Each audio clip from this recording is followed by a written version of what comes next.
Meantime, in Cleveland, last week, Joe Flacco was named the starter. We still don't know the rest of the quarterback depth chart. However, Andrew Berry, the Browns GM, went on the local News 5 Cleveland TV broadcast on Saturday. Browns beat the Rams, and they go to 3-0 in the preseason. And Andrew Berry was asked by friend of the program, Chris Rose, would you keep 4? And he said yes, he would keep 4 quarterbacks. And he said the Browns view it as an opportunity rather, and I'm paraphrasing, rather than a burden.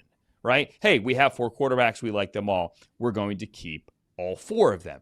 The next day after the game, Kevin Stefanski said that he thinks Kenny Pickett, who, in my opinion, probably would have been the day 1 starter if not for the hamstring injury, could be ready to go for the Bengals opener on September 7th.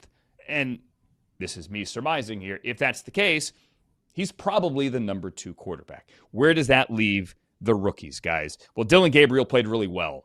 He played really, really well in the preseason finale, and he made a claim if Pickett isn't healthy, or maybe even if he is, that he should be the number 2 quarterback. I'm guessing he's 3.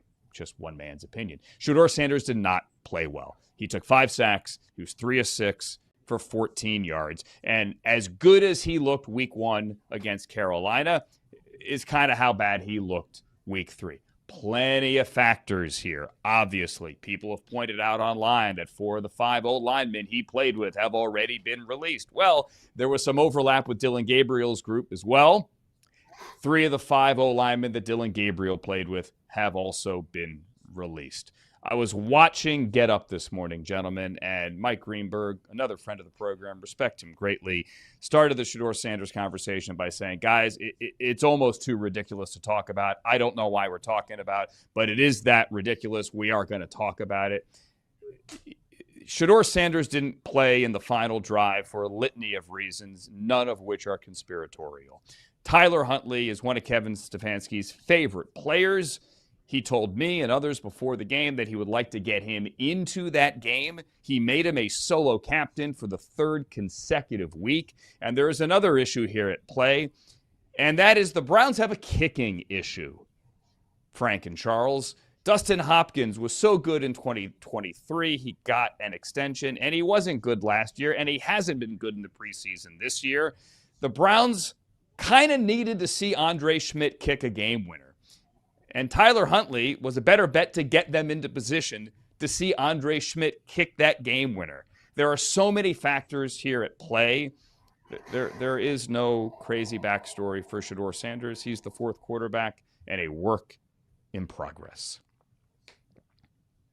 I mean, can we just agree that now we have seen we've gotten both ends, right, of the spectrum. We've seen Correct. Him comfortable and looking good and, playing with some rhythm and some confidence, and which, by the way, probably wasn't the best he could play.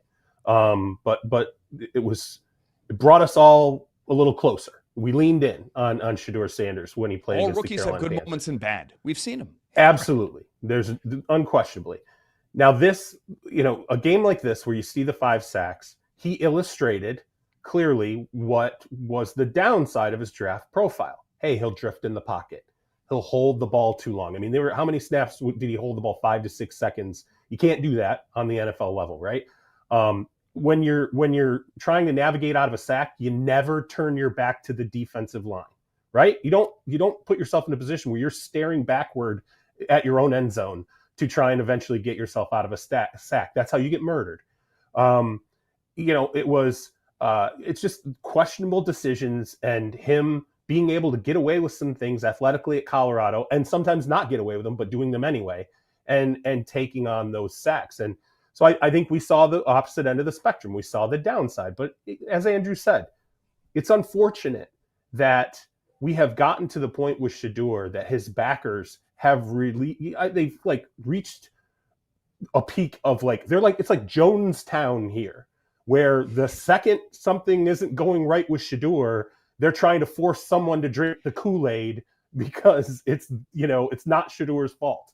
It's just, this is, we got to get past this now. And it's unfortunate to see Kevin Stefanski get asked questions about, the whole conspiratorial bent of like sabotaging this guy or not, regardless of whether or not fans are talking about it. And I spoke to an executive this morning who caught that clip on one of the morning shows and has known Stefanski over the years and thinks a lot of Stefanski, both as a coach and as a leader. And I mean, he just straight up said, and this was his opinion, not Kevin's. He's not speaking for Kevin, but his personally knowing Kevin, he was like, I mean, I wish Kevin, could get out of there, basically. Like, I'm not going to say exactly what he told me, but he was like, I wish, like, if this is how he's going to get treated in this scenario with a 5th round pick, who's your 4th quarterback, and you're going to have to deal with this on a week in, week out basis. The fans there don't know what they have in Kevin Stefanski, or at least the ones that have piled behind Shedeur. It's funny to me that the one logical voice over the weekend was actually Shedeur Sanders. He went on Instagram and was like, hey, preseason was a lot of ups, lots of downs, but I'm going to work to get better day by day, rep by rep. I'll get there. I was like, wow, everybody else is freaking out with the conspiracy theories and the rage videos and the Robert Griffin III coming out and saying he's not even being allowed to compete with Dillon Gabriel. Like, well, Dillon Gabriel was drafted 2 rounds ahead of him. Robert, you know how the NFL works. You were drafted ahead of Kirk Cousins. Like, this is draft. That just tells you how a team thought of Dillon Gabriel. They like Dillon Gabriel more than Shedeur Sanders.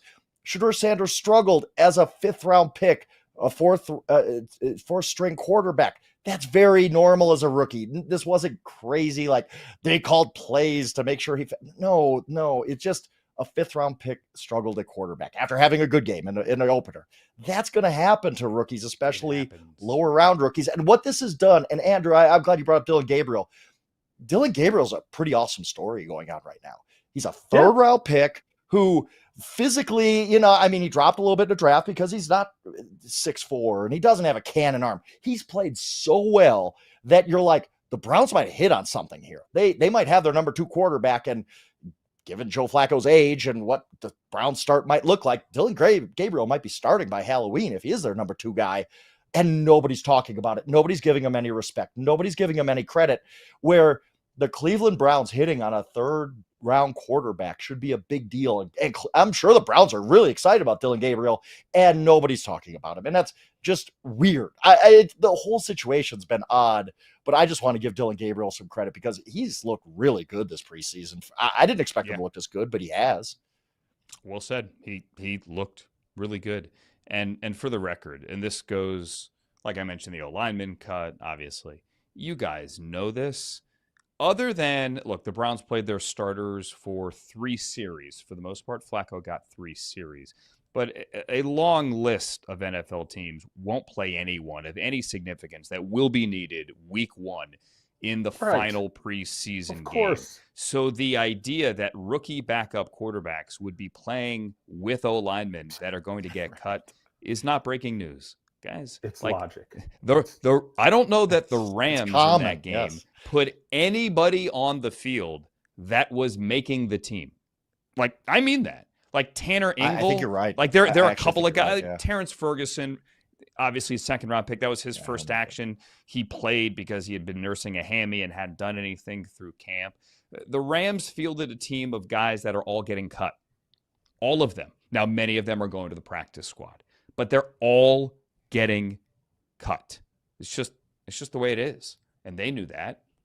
So take the 3rd preseason game for what it is. You had rookies doing their best and young players trying to do their best. All right. Meantime, Shilo Sanders was released. Let's put that narrative to bed as well. He didn't get released because he threw a punch at Zach Davidson on Saturday evening and subsequently got ejected. But we can say, however, that if you're an undrafted rookie free agent playing deep into a final preseason game and you throw a punch, it certainly doesn't help your case. Found it interesting. It was on like CBS this morning today, like that kind of news. Shilo, by all accounts, good kid, heard nothing but good things, and hopefully he is back on the practice squad as well. He was just one of a number of moves already made by all 32 teams. And just so everyone at home knows, and you guys, obviously, Frank and Charles, you know this as well, there's always this thought, well, hey, can I get this player through waivers, right? We really like this player. Can I cut him, and can I get him to the practice squad, or will another team claim him?